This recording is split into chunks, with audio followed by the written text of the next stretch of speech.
This episode is brought to you by Amazon Prime. There's nothing sweeter than baking cookies during the holidays. With Prime, I get all my ingredients delivered right to my door, fast and free, no last-minute store trips needed. And of course, I blast my favorite holiday playlist on Amazon Music.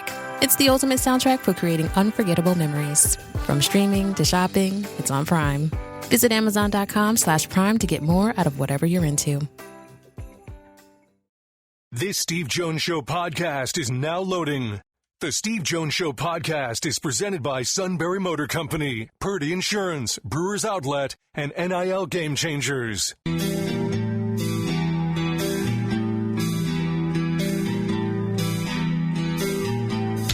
Bringing you an in-depth look at Penn State sports and more. This is the Steve Jones Show on News Radio 1070 WKOK. The Steve Jones Show is presented by Sunbury Motor Company, Purdy Insurance, and Brewers Outlet. Now from the Sunbury Motor Studio, here's Steve Jones. And the opening half hour being brought to you by our good friends at Sunbury Motors, 4th Street in Sunbury, Sunbury Motors Kia, routes 11 and 15 in Hummel's Wharf, and online at sunburymotors.com. Okay. Ray can't hear me. Okay. There we go. And hello, Ray. How are you today? And what a pleasure. Hi, Steve. How are you doing? I'm doing well. Thanks so much. Appreciate it. Okay, the performance by the Eagles yesterday against the Steelers. What were your thoughts on the all-around performance that we saw Philadelphia put together yesterday? Really good. Really good. Especially coming off the kind of week that it was with, a lot of unhappiness coming off the game against Carolina, where there was a lot of grumbling after it was over. They felt like they didn't play particularly well on offense, and so there was a lot of talk around the team during the week about possible unhappiness in the locker room, a rift between the quarterback and the receivers, blah blah blah, and so there was a lot of questions that needed to be answered on Sunday with the Eagles facing a much better opponent, obviously, in the Pittsburgh Steelers. But I thought that the way they came out, right away, and threw the ball effectively, moved the ball effectively, came up with a couple big stops on defense after a couple of turnovers, and then, really kind of took charge of the game from that point on. I thought it was one of their best performances in a while, Steve. They've had some good ones. The Rams were a pretty good team. They beat them. They beat the Ravens. But this was one coming off the week that it was, with a lot of questions and a lot of uncertainty kind of surrounding the team, to come out and play the way they played against Pittsburgh. And really, if you talk about in terms of totally shutting down an opponent, they really shut down the Steelers and won that game. So I thought, top to bottom, it was really, given the circumstances and all the talk coming into the game, I thought it was a really solid performance. Yeah, you referenced the two turnovers early in the game, the Hurts fumble, the fumble by Cooper DeJean, and the defense gives up nothing along the way. To me, that was the point of the game where I looked at it and said, Pittsburgh can't win today. If they can't take point blank and score in these situations, the Eagles' defense is playing at too high a level, Ray. Yeah, exactly. That was my feeling exactly the same. Hurts gets stripped on fumbles. Pittsburgh gets the ball, can't do anything. Then they punt, and then the Eagles fumble the punt, and then the Steelers recover on the 10-yard line. It's a walk into the end zone from there. And the defense pushed them back, and they wound up settling for a field goal. And at that point, you just felt like the Eagles had control of the game. If the Steelers had a chance to really kind of jump out front and put some more pressure on the Eagles, that was the opportunity. And the defense just wouldn't let it happen. And that's the way the defense has played, really pretty much throughout this 10-game winning streak. They have played really, really good. Vic Fangio has come in and as the defensive coordinator, and really pulled this unit together. And the addition of some young players, you mentioned Didinger, Quinyon Mitchell, who's come in, and a lot of people are talking about him as Defensive Rookie of the Year. I certainly wouldn't vote against that. I mean, they've added so much. And, Nakobe Dean, who the last 2 years was unable to really play because he was injured a lot, has really stepped up this year and brought a lot to the linebacker position. And, Zach Bond, who's a guy that nobody knew anything about at the start of the season, has played like a Pro Bowl player really from week one. So defensively right now, I mean, they're right now over the stretch of this 10-game winning streak. They're playing better than any defense in the NFL. Is part of that the maturity of the young players up front, or maybe a Dean? I mean, where is this coming from? We're now a unit that a year ago had some ups and downs. Now is somebody that you really can't penetrate. Well, I think if you watch the games, and then if you go back and you watch the tape, the thing that jumps out at you is compared to the defense of last year, especially at the end of last year, when everybody was scoring on this team. This defense is younger. It's faster, much faster. I mean, you can really see that on tape. It's more physical. I mean, they're really good. They were a poor tackling team down the stretch last year. Now they're one of the best tackling teams in the league. And they are clearly better coached. I mean, this is a defense last year that fired its defensive coordinator. They were 10-1 and fired their defensive coordinator midseason. They brought in Matt Patricia, and it only got worse. So they just totally cleaned house there on the defensive side of the ball, coaching wise.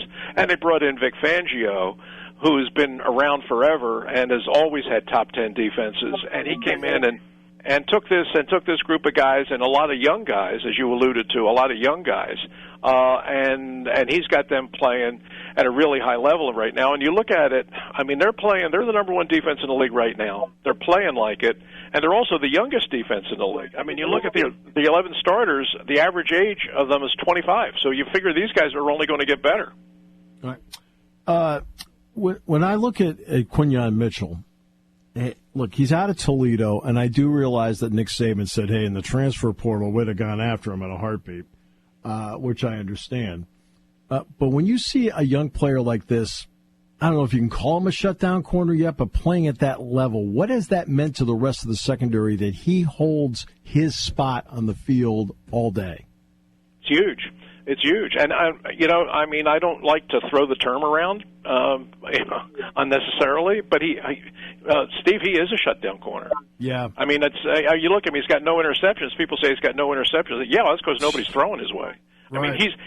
I mean, he has already established that level of respect here. And, yeah, I mean, if you were evaluating going into the draft, yes, the Toledo thing was a factor because it was hard to judge him with the level of competition he was playing against. The receivers, yeah, he was blanketing the receivers that they were playing at Toledo. But how does that translate to the guys he's going to be facing in the NFL? It's much easier to draft cornerbacks out of the SEC. But when you watched him, I mean, he has the perfect size. He's got great technique. And he's really physical. He's not just a cover corner. I mean, he comes up and plays the run. I mean, he can pretty much do everything. That was what the tape told you. And the big test with him really was when he went to Mobile, when he went for the Senior Bowl. Yes. Because everybody was kind of waiting to see, okay, how's he going to do at a Senior Bowl when he's going to have to cover the best receivers in the draft? I mean, guys that are going to be sort of like the guys he's going to be covering on Sundays in the NFL. And he went to Mobile, and he was the best defensive back in camp by a long shot. I mean, it wasn't even close. And that answered the questions about, okay, is he just a product of playing at a lesser caliber competition in college? No, he's the real thing. And so the Eagles, hey, listen, I mean, they got a little lucky. I mean, this guy never should have been the 22nd pick in the draft. I mean, he should have probably been a top 10 pick. But the fact is, everybody was drafting quarterbacks and receivers, and so the defensive players fell down the draft pretty far. And lo and behold, Quinyon Mitchell falls into the Eagles' lap at 22. And then in the second round, Howie Roseman, the general manager, did some pretty slick maneuvering to trade up to get Cooper DeJean.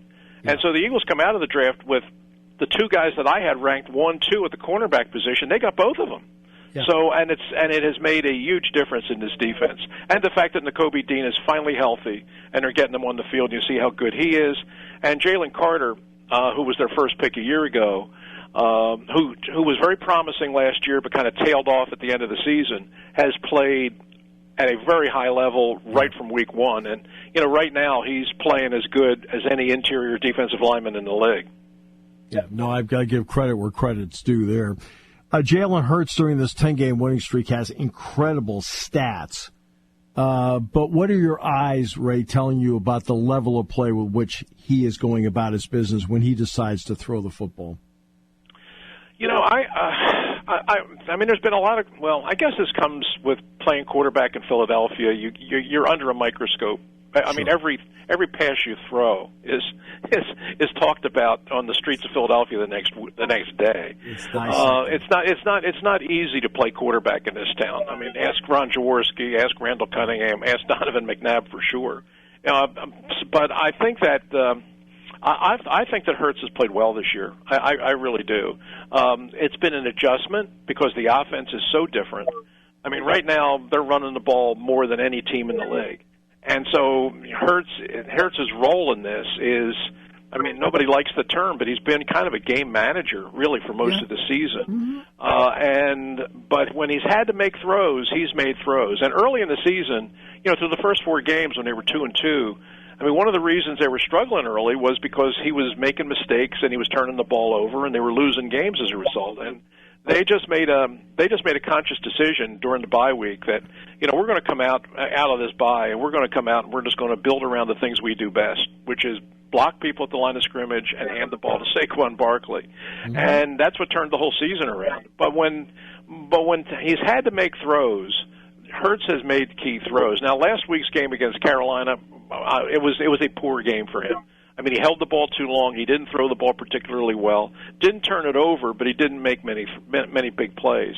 Yesterday, when everybody was looking at him to see after some of the things that were said, and A.J. Brown talking about we need to improve our passing game, there was a lot of pressure on him coming into this game, and he came right out of the chute throwing strikes.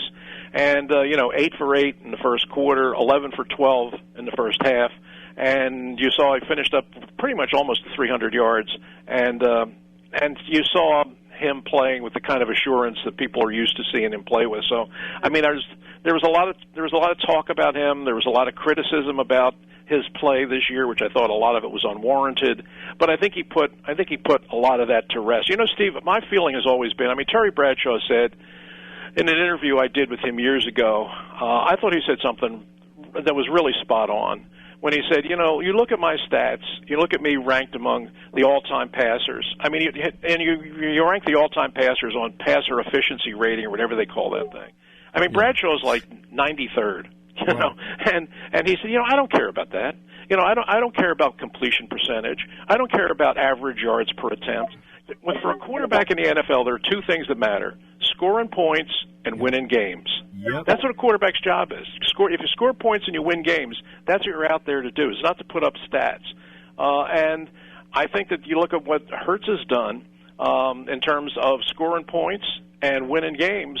I mean, he's right there with anybody. There are 8 billion people in the world. Why can't they find more than 15 people that can actually play the position? Yeah, it's very true. It's very true.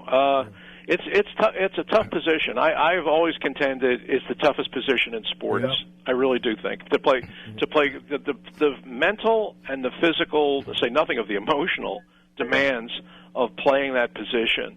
What's asked of you, and in terms of your leadership, in terms of being clutch, in terms of just this, being able to make those split-second decisions and take the big hits and get up and do it over again.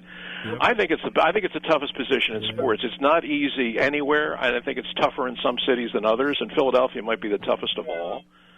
You definitely have to be built and wired a certain way. Mm-hmm. And Jalen Hurts is a pretty even-keeled, doesn't show much emotion sort of guy. But if you look at his record now, it's 49-18 as a starter or something. So that's if you're judging it just on who's winning games, he's winning games with the best of them. Exactly. Ray, what a pleasure. Thanks so much for your valuable time today. I really appreciate it. Hey, it's always a pleasure to be with you, Steve. Anytime. Talk to you next month when the playoffs roll around. You got that right. I'm looking forward to that. That'll be a lot of fun. Yep, sure will. Take care, Steve. Bye-bye. A Hall of Famer, the great Ray Didinger. All right, more coming up. We're going to actually talk about Susquehanna football, another dramatic ending, and they're still alive. There is nothing like doing the post-game show on basketball and having the basketball coach do play-by-play of the last play of the game from Susquehanna. So it was like 10, 12 minutes? Oh, it was incredible because we're talking about the Coppin State game, the whole deal. And then I mentioned, hey, by the way, because, his son plays for Susquehanna. And Jody was at the game. And he says he had it on his phone, and he's describing the last play. I'm like, oh, Dick and I are rolling. Right? So I texted him. Where's that text? I said, your play-by-play was outstanding. I loved it. Jonesy, thanks so much. I don't really know anything about your job, but I just wanted to put some pressure on you to stay on top. All right, we'll talk Susquehanna football next half hour here on News Radio 1070 WKOK. The holidays are a time of year to celebrate and reflect. Reflect on the past year, a year filled with challenges and uncertainty. Uncertainty that bred resilience and hope. Hope for healing, change, new beginnings, and unity. United as one people, one community, by one mission, to safeguard and protect what matters most. From all of us at Purdy Insurance, we wish you health, happiness, and joy this holiday season and success in the new year. Ho, ho, ho! Sunbury Motors Ford will help you get through the snow. SMC has the area's largest selection of 4x4s with over 310 new and pre-owned trucks and SUVs priced as low as $13,968 with payments from just $259 a month with no money down. Sunbury Motors has over 40 new 2024 Escapes slashed $5,000. Plus get 1.9% financing for 60 months starting at just $27,615. SMC has 31 of the top-selling 2024 Ford Bronco Sports, discounted $47.50 and priced from only $28,315. Choose from over 45 new Ford F-150s with savings up to an amazing $12,616, and they start at just $46,549 with available 1.9% for 60 months. The Mertz family and all of Sunbury Motors would like to wish everyone a safe and joyous holiday season. Who knows Santa? Sunbury Motors knows Santa.